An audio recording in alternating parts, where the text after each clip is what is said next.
बड़ी खबर आपको बता दें, बड़ा अपडेट देते हैं आपको। पुलिस का ये बड़ा बयान न्यूज़ 18 बिहार झारखंड आप तक पहुंचा रहा है। बताते चले आपको, खान सर गिरफ्तार नहीं हुए हैं।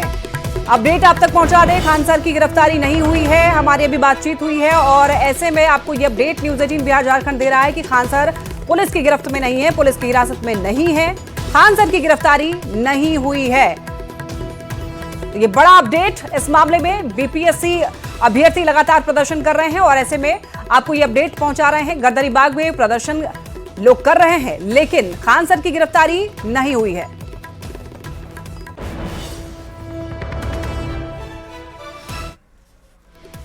और ज्यादा जानकारी के लिए न्यूज़ 18 संवाददाता संजय हमारे साथ जुड़ रहे हैं। संजय, फिलहाल क्या अपडेट है? अभी हमारे पास अपडेट आया कि खान सर की गिरफ्तारी नहीं हुई है, हिरासत में नहीं लिए गए हैं, तो फिलहाल वहां पर क्या स्थिति, खान सर कहां है फिलहाल?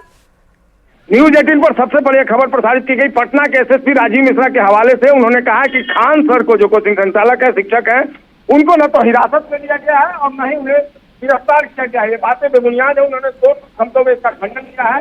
हालांकि एक गिरफ्तार किया गया है, ये बातें बेबुनियाद है। उन्होंने 2 शब्दों में इसका खंडन किया है। हालांकि एक बात तो तय है कि खान सर जो धरना स्थल है गर्दनीबाग, वहां से गर्दनीबाग थाने के अंदर गए थे और थाने के गेट को बंद किया गया था। तो इसका क्या मतलब निकाला जाए? भले ही एसएसपी अब बोल रहा हूं कि उन्हें हिरासत में नहीं लिया गया है और नहीं उन्हें गिरफ्तार किया गया। उन्हें कई बार बोला गया कि आप जा सकते हैं, लेकिन वो संजय, इसी सवाल का जवाब चाहिए कि वो विजुअल फिर क्या है?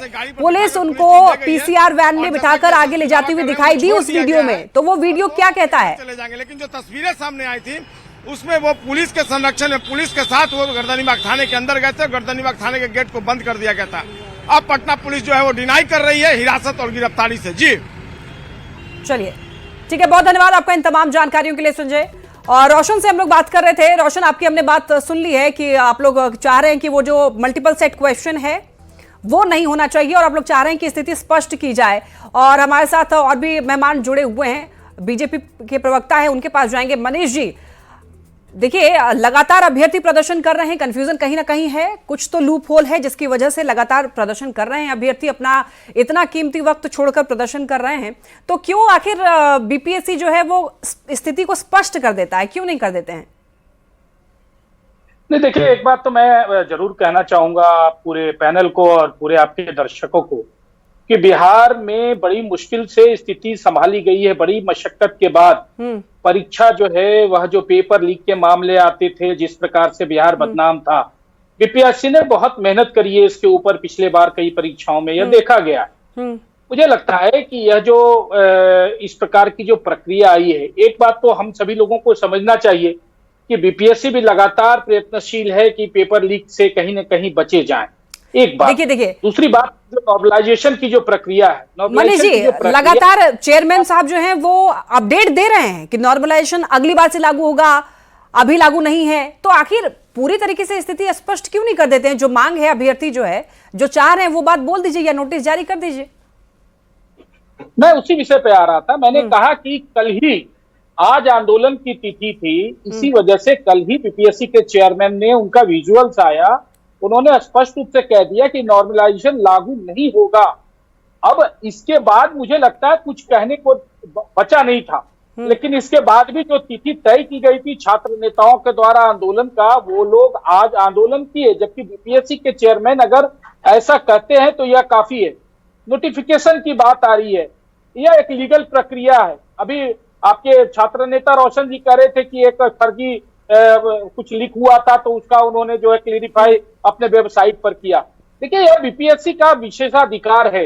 हर चीजों पर आप बीपीएससी से सवाल नहीं कर सकते हैं। बीपीएससी ने कहा है कि नॉर्मलाइजेशन लागू नहीं होगा, नहीं होगा। दूसरी बात है, जब विज्ञापन दिया गया था, विज्ञापन में जो जिन शर्तों पर सारे छात्रों ने अपने फॉर्म फिलअप किए हैं, उन्हीं शर्तों के आधार पर यह परीक्षा ली जा रही है। तो बीच में इस प्रकार के विषय उठाना, जब 3 दिन 4 दिन बचे, 1 सप्ताह बचे हो परीक्षा में, तो मुझे लगता है कि यह कहां तक उचित है। नहीं, देखिए, इनका कहना यह है कि नॉर्मलाइजेशन की बात पहले तो नहीं थी और अब क्यों नॉर्मलाइजेशन जो है करने की बात सामने आ रही है। हालांकि चेयरमैन साहब कह रहे हैं कि नॉर्मलाइजेशन नहीं लागू होगा, लेकिन वो जो वहां पर जो पेंच फंस रहा है ना, उसको लेकर की स्थिति स्पष्ट चाह रहे हैं ये लोग कि वो मल्टीपल क्वेश्चन सेट पेपर की बात सामने आ रही है ना, तो वो चाह रहे हैं कि वहां पर अगर मल्टीपल सेट हो गए क्वेश्चन के तो जाहिर बात है कि वहां पर एवरेज तरीके से ही उसका स्कोरिंग होगा। नहीं, देखिए ये चीजें जो है, जो क्वेश्चन पेपर सेट की जो बात हो रही है, एक बात तो बड़ा स्पष्ट है कि जब विज्ञापन निकला था इसका, पिछले सारी 14 परीक्षाएं इसी आधार पर ली गई है बिहार की बीपीएससी के। ये जो 70वीं परीक्षा हो रही है, यह भी उसी आधार पर ली गई है। ठीक है। विज्ञापन भी जब निकाले गए थे उस समय भी इसी शर्त के आधार पर विज्ञापन निकाले गए थे।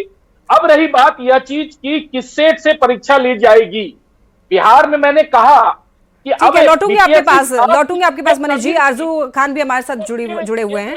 आरजू जी, क्या आपको लगता है कि नॉर्मलाइजेशन जो है वो धांधली का एक रास्ता है, बहुत आसान सा एक रास्ता?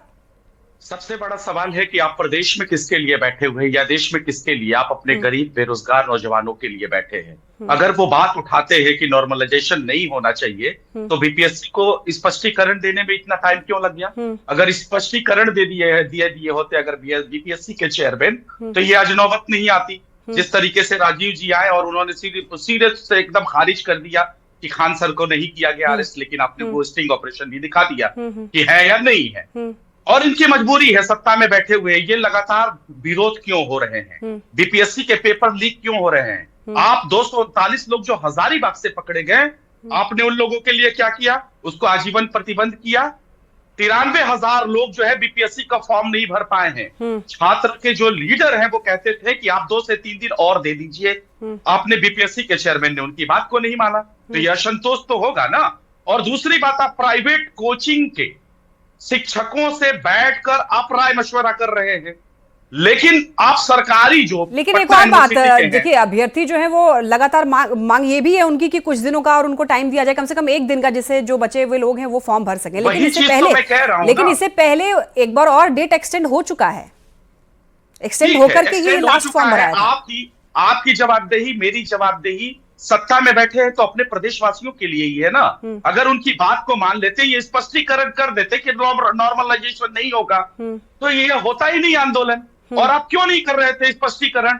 इसलिए कि आप उसी नॉर्मलाइजेशन पे लेके आते, एग्जाम हो जाता, छात्र जो है आंदोलन करते, कुछ भी करते, आपके ऊपर क्या फर्क पड़ता था? और दूसरा चीज, जब बिहार सरकार ने ये खंडन कर दिया कि जो है प्राइवेट कोचिंग जो है बीपीएससी पेपर लीक में, यूपीएससी पेपर लीक में या सीएचओ लीक में यही लोग संलिप्त है, उसके बाद भी बीपीएससी के चेयरमैन को क्या जरूरत पड़ी कि इन प्राइवेट लोगों के साथ बैठ के आप राय मशवरा कर रहे हैं? आप उनके साथ बिल्कुल ऐसे तमाम सवाल खड़े होते हैं। देखिए आरजू जी, रोशन जी हमारे साथ लगातार बने हुए हैं।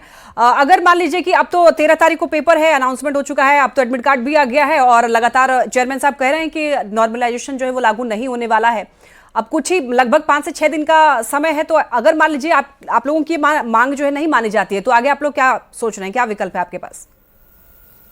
जी मैं स्पष्ट कर दूं कि नॉर्मलाइजेशन शब्द जो है ना, उसके पीछे का खेल एक अलग खेल है। ये जो 3 सेट वाला जो क्वेश्चन है ना, मेन डिमांड ये है, छात्र नेता दिलीप कुमार जी विभिन्न चैनलों के माध्यम से ये चीज स्पष्ट कर दिए हैं कि 3 सेट में जो प्रश्न वाली बात बीपीएससी के चेयरमैन नोटिफिकेशन में कहे हैं ना, वो विद्यार्थी को भी स्वीकार नहीं है। नॉर्मलाइजेशन और ये दोनों चीज ध्यान देने वाली बात है, सिर्फ नॉर्मलाइजेशन नहीं, ये तीनों चीज 3 सेट में जो प्रश्न पत्र होता है ना, ये स्वीकार नहीं है। यानी सभी अभ्यर्थी को 150 का 150 प्रश्न एक ये जो 3 सेट वाली बात है, रोशन जी इसको एक बार क्लियर कर दीजिए कि इसका भी एंड रिजल्ट क्या होगा? नॉर्मलाइजेशन ही तो होगा।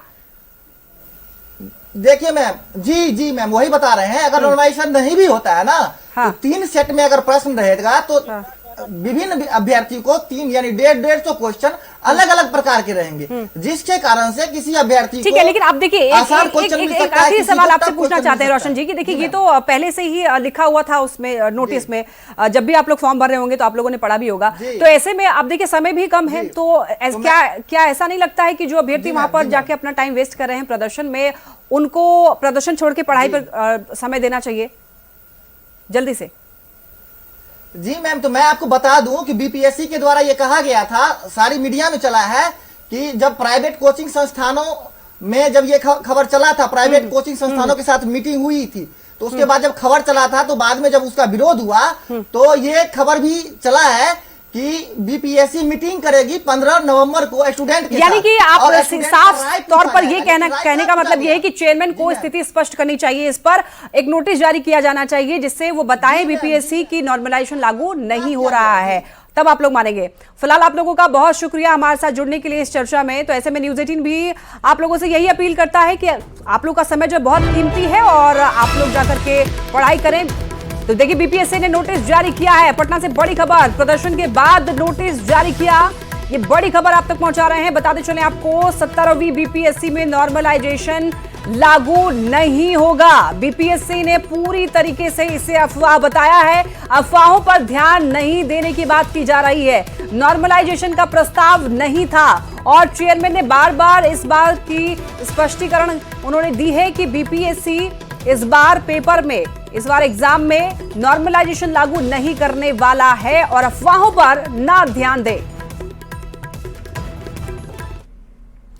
और इसी के साथ न्यूज़ 18 बिहार झारखंड पर खबरें लगातार जारी है।